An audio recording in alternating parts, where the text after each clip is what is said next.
Ресейден қалай кетуге болады? Ресейден қай жолдар арқылы кетуге болады? Google-да ең көп Ресей тұрғындарының сұрағы осындай болған. Әрі қарай Израиль, Иран, ақш арасындағы соғыс 2 аптадан асып барады, 3 аптаға жуықтады. Жалпы Трамп о баста бұл соғыс 4 айға дейін жетуі мүмкін екенін айтқан. Бірақ көптеген сарапшылар бұл соғысты ақш пен Вьетнам арасындағы соғысқа ұқсап бара жатқанын айтып, осылай салыстыруда. Және Зеленский ақшқа қарата келіссөз Украина мен Ресей арасындағы соғысты тоқтату үшін ақш тарапы қажет екенін айтып, енді Америка жаққа қарап отыр. Және Жапонияның премьер-министрі Ақ үйде болып Трамппен кездескенін білесіздер. Енді бұл туралы бәрін кезек-кезегімен, рет-ретімен. Армысыздар ағайын, сәлем достар, есімім Аида Қыдырбай. Мен әлем жаңалықтардың, оның ішінде Украина Ресей арасындағы соғысқа қатысты соңғы мәліметтермен бөлісемін. Арнама қош келдіңіздер, комментарий жазыңыздар, бөлісіңіздер.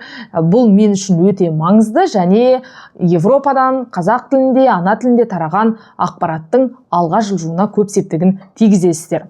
Олай болса, әрине таяу шығыстағы жағдайға оралатын болсақ, таяу шығыстағы жағдайдан бастайтын болсақ, қазіргі күні Ормұз бұғазына қатысты Трамп былай деп жауап берді. Бұл бұғаз бізге қатты қиындық туғызбайды, өйткені біздің мұнайымыз бар. Әрине Трамптың сөзінің жаны бар. Трамптың бұл жерде асада Америка, газ, мұнай бағасы көтеріліп жатқанменен Трамп өте мінезі де, сөзі де құбылмалы, ол өзін өте жоғары ұстайтын адам болғандықтан, әрине біреуді кемсітіп сөйлеу Трамптың ең мықты тұсы. Білесіздер, бір адамдарды шошқаға теңей салуы мүмкін, немесе сұрағыңыз өте дұрыс емес, сіз нашар тілшісіз деп айтуы мүмкін, фейк ньюс жасап тұрсыз деп. Сондықтан да Трампқа кезекті рет журналистер сұрақ қойған.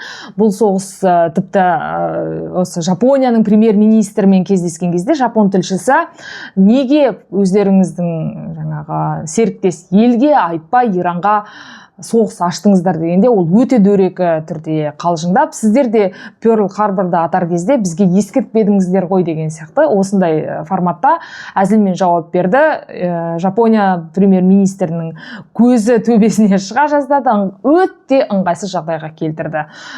Жаңағы 19 наурызда өткен, Ақ үйде өткен кездесуде. Жалпы бұл кездесу 60 минутқа дейін созылған. Әрине жапондықтардың жалпы мұнай мен газға өте тәуелді ел болғандықтан, әрине бұл кездесу өте маңызды болған. Жалпы қазір әлем бойынша әрине мұнай болсын, газ болсын, Иран бақылап отырған Ормұз бұғазына көп тәуелді болғандықтан, дәл мұнай тасымалдайтын бұл теңіз жолы бүткіл әлем мұнайының 20% осы бұғаз арқылы, осы канал арқылы өтеді. Әрине сондықтан да ирандықтар әрине ақшты тікелей соғыстан жеңе алмайтынын біледі. Сондықтан 15 ел өзінің көршісі, Біріккен Араб Әмірліктері, Сауд Арабиясы, Кувейт, Бахрейн, Қатардағы мұнай базаларына, ақштың базаларына қатты соққы беріп жатқаны мәлім. Жалпы бұл соғыс Иран өзінің дрондары мен зымырандарына сенеді.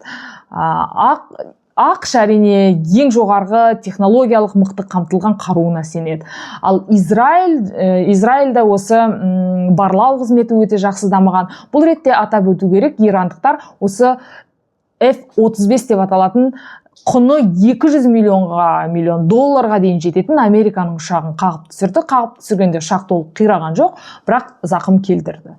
Мысалы, бір ұшақтың құны F-35 деп аталатын америкалық ұшақтың құны негізі 100-120 миллион, оны оқыту бар, пилоттарды дайындау бар, соның жалпы алғанда 200 миллион тұрады. Соны қағып түсіруге әрине ирандықтарға ауа райы да көмектесті деп айтып жатыр. Өйткені дәл сол уақытта Иранда жаңағы шаңды дауыл тұрған. Жалпы мен Украинаға дейін соғыс тақырыбын мүлдем білмейтін едім. Украинаға келген кезде, соғыс басталған кезде, орыстар агрессивті түрде Украина жеріне басып кірген кезде ауа райының қаншалықты бұл соғысқа өте маңызды екенін білетін болдым.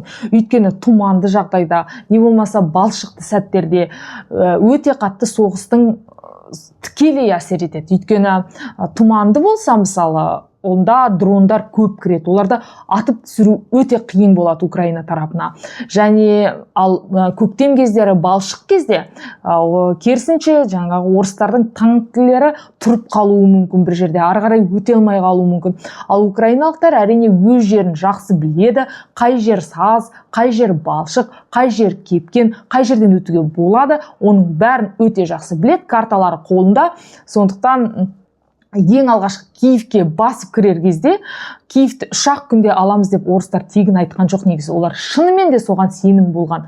Сол кезде ауа райы қатты әсер етеді. Әлі күнге дейін қыс кезінде тұманды болса, не болмаса, сол кезде әрине көрінбей қалады. Дәл сол сияқты Иранның төбесінде де даулы шаң тұрған, сондықтан да америкалықтардың ең мықты құны $200 миллион дейін жететін F-35 деген ұшағын қағып түсірді. Бұл ұшақ әрине барлау қызметі, төменнен ұшып бомбалау, жаңағы зымыран тастау, бүткіл 360 градусқа дейін көрінеді жаңағы ұшақта отырған ұшқышқа. Сондықтан бұл ұшақтың әрине технологиялық қамтылған жағы өте мықты болған. Бірақ әрі қарай ақш тарапы Иранмен соғысуға мәжбүр. Қазіргі күні біз келіссөз жүргізе алмаймыз, өйткені биліктегі адамдардың бәрін өлтірдік. Біз кіммен келісім жүргізуді білмейміз деп Трамп кейде осылай жауап береді. Бірақ әлі күнге дейін биліктің басын бәрін қырып тастаса да, Иран әрі қарай соғысты жалғастырып жатыр. Өйткені Иранның өз алдында құрып қойған саясаты бар. Ол әлемдегі мұнай нарығын толығымен шайқалту арқылы әлем Трампқа, ақшқа қысым түсіреді деген осындай нақты стратегия бар. Иранның бұл стратегиясы бір жағынан түсінікті, өйткені Жапон премьер-министр мысалы Ақ үйге келгенін тегін емес, өйткені әрине газға, мұнайға өте тәуелді ел, Азия елдері, оның ішінде Жапония, Қытай болсын. Сондықтан екі тарапта қайта-қайта соғысты тоқтатсын деп айтуға өте мүдделі.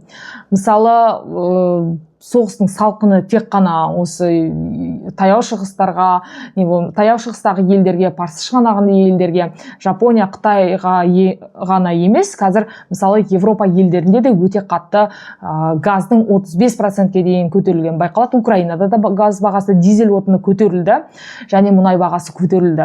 Оның ішінде мысалы Испания өзінің осы Ирандағы соғысқа байланысты халқына көмек ретінде 5,6 миллиард евроға жуық көмек бөлді. Дәл осы 2026 жылы бұл көмек көбінесе жаңағы бизнесті қолдауға, энергетика саласын бойынша субсидия бөлуге және бағаны тұрақтап ұстап тұруға арналған. 6 миллиард евро. Ол үлкен ақша. Және өздері қиналып отырса да, Педро Санчеспен кездескен кезде Зеленский 1 миллиард евро көмекке бөлетін болды Испания Украинаға. Өйткені Украинаға күніне 500-ге дейін Ресейдің дрондары ұшып келеді. Күнде демеймін, аптасына 1 рет, немесе айына 3-4 рет. Өйткені жинап атқылайды ғой. Және 60-ға 100-ге жуық зымырандар. Оның ішінде ескендер бар, қанатты ракеталар, және өздерінің орешниковтерінде орыстар жіберіп тұрады. Сондықтан Украинаның қорғанысы Европа үшін өте маңызды. Енді 4 жыл бойы қорғап келіп, соңғы жылында тастай салмайды ғой. Сондықтан Испания болсын, жалпы Урсула фон дер Лайен деген бар, Европарламенттің басшысы, төрайымы, білесіздер, ол Украинаны өте қатты қолдайды. Украинаның ең бір бақытты тұсы деп айтатын едім.